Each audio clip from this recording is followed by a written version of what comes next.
ये 2 अगस्त को बड़ा प्रोटेस्ट होने जा रहा है।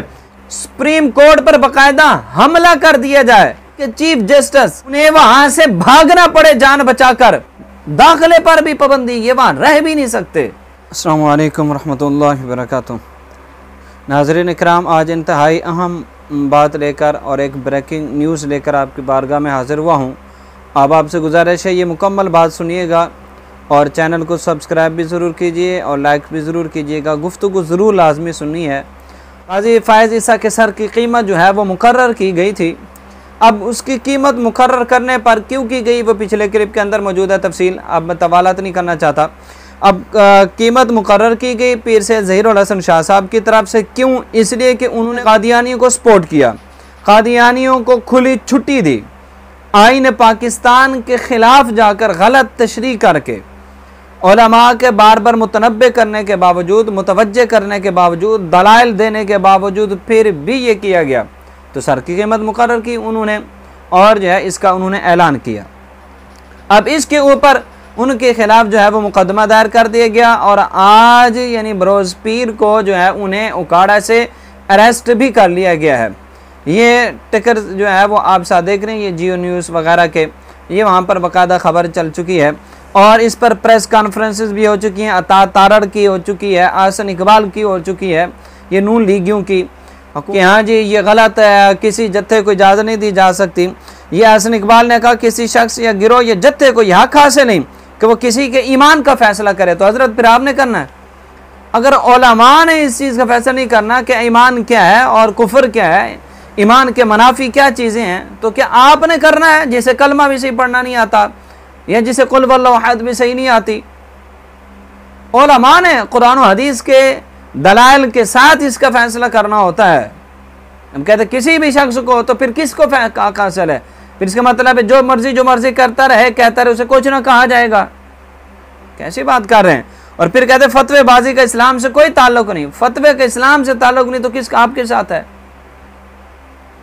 फिर आप कहते हैं जो हमारे खिलाफ ये बातें, हमारे खिलाफ ये जो है वो सर की कीमत लगा दी जाती है, मुनाफरत फैलाई जा रही है। आप जरा गुफ्तगू करने से पहले थोड़ा सोच तो लिया करें, बोल क्या रहे हैं, ये लफ्ज़ बोलने भी है कि नहीं बोलने। और जिन टाउट मौलवियों को आप साथ खड़ा करके तारड़ को प्रेस कॉन्फ्रेंस करें, ये देखें जरा नाजरीन, ये एक की दाढ़ी तो है, दूसरी को दाढ़ी नब दी और बाकी जो खड़े हैं ये उलमा है। साथ लिखा है उलमा के साथ प्रेस कॉन्फ्रेंस। उलमा कौन से? एक औरत खड़ी हुई और बाकी पता नहीं कौन से खड़े हुए, ये उलमा। अब ऐसों से आप मशवरा लेंगे और इनसे दीन के बारे में पूछेंगे तो फिर यही आप काम करेंगे और फिर आपके मुतालिक यही मामलात बनेंगे। और फिर कहते हैं अगर कोई अक़लियत खुद को गैर महफूज समझती है तो ये नजरिया पाकिस्तान के खिलाफ है। यानी ये पाकिस्तान अक़लियतों के तहफ़्फ़ुज़ के लिए बना है, मुसलमानों के तहफ़्फ़ुज़ के लिए नहीं। मुसलमानों के अकायद पर जो जिस तरह मर्जी हमला करता रहे, जो मर्जी करता रहे, उसे खुली छुट्टी है। अक़लियत जो मर्जी करते रहे इस्लाम के खिलाफ खुली छुट्टी है, कोई उन्हें कुछ न कहे। इसलिए पाकिस्तान बना है। पाकिस्तान का मतलब क्या? उस वक्त तो नारा था ला इलाहा इल्लल्लाह मुहम्मदुर रसूलुल्लाह। इस्लाम की खातिर बना है, इस्लाम के तहफ़्फ़ुज़ के लिए। अब कोई अक़लियत, पहले वो खुद को अक़लियत तो समझे, ये कादियानी या अक़लियत खुद को समझे, गैर मुस्लिम समझे, तो बात ही मसला ही ख़त्म हो जाएगा जनाब। ये तो मसला ही ख़त्म हो जाएगा। इशू यही है कि वो खुद को नहीं समझते और काज़ी फ़ायज़ ईसा साहब ने उनको इजाज़त भी दे दी। इस्लामी दीनी इस्तिलाहात जो है वो अपने इदारों के अंदर और अपने उन इबादत गाहों के अंदर जो है वो बैठ के सब कुछ वो भी इस्तेमाल कर सकते हैं। इशू तो यही है और आप फिर वही बातें कर रहे हैं। और फिर आप बात कर रहे हैं कि हमें फिर से ज़हीरुल हसन शाह साहब ने सर की कीमत मुकर्रर की, सिर्फ किसी ने हमला नहीं किया अभी उस पर, किसी ने उसके ऊपर कोई जो है वो अटैक नहीं किया। और हम आपको बताते हैं फिर से ज़हीरुल हसन शाह साहब सिर्फ ऐलान करें, सिर्फ ऐलान करें कि इस पर अमल दरामद किसी तरह का अभी तक हुआ ही ना हो, तो गिरफ्तारी भी हो जाए, मुकदमे भी बन जाएं। और दूसरी तरफ 1997 के अंदर सुप्रीम कोर्ट पर बाकायदा हमला कर दिया जाए। उस वक़्त के चीफ जस्टिस सज्जाद शाह साहब, उन्हें वहां से भागना पड़े जान बचाकर। उनके खिलाफ ना कोई मुकदमा है, ना उनके लिए कोई जो है वो गिरफ्तारियां हैं। ये दोहरा मयार किस लिए? इसलिए कि जनाब जो अब आप हुक्मरानी के अंदर हैं, उस वक़्त चूँकि आपने हमला किया था, उस वक़्त हमलावर आप खुद थे। और अब चूंकि ये फैज ईसा साहब आपके सहूलतकार हैं और आपको जो है आपकी खातिर पता नहीं क्या क्या कुछ कर रहे हैं, तो लिहाजा कोई बात नहीं, आप उनको सपोर्ट करेंगे, चाहे उनका इस्लाम के मुनाफी ही क्यों ना बयान आ जाए, गलत तशरीहात भी क्यों ना हो जाए, तो ज़रा इस पे गौर करें। मैं आपको बताता हूँ, आप कहते हैं यहाँ भी ये इस्लाम के मुनाफी है, ये सिर्फ पाकिस्तान के अंदर नहीं, यहाँ तो ये रह भी रहे हैं। सऊदी अरब के अंदर 1967 से इनके वहां जाने दाखिले पर भी पाबंदी है, दाखिले पर भी पाबंदी, ये वहां रह भी नहीं सकते।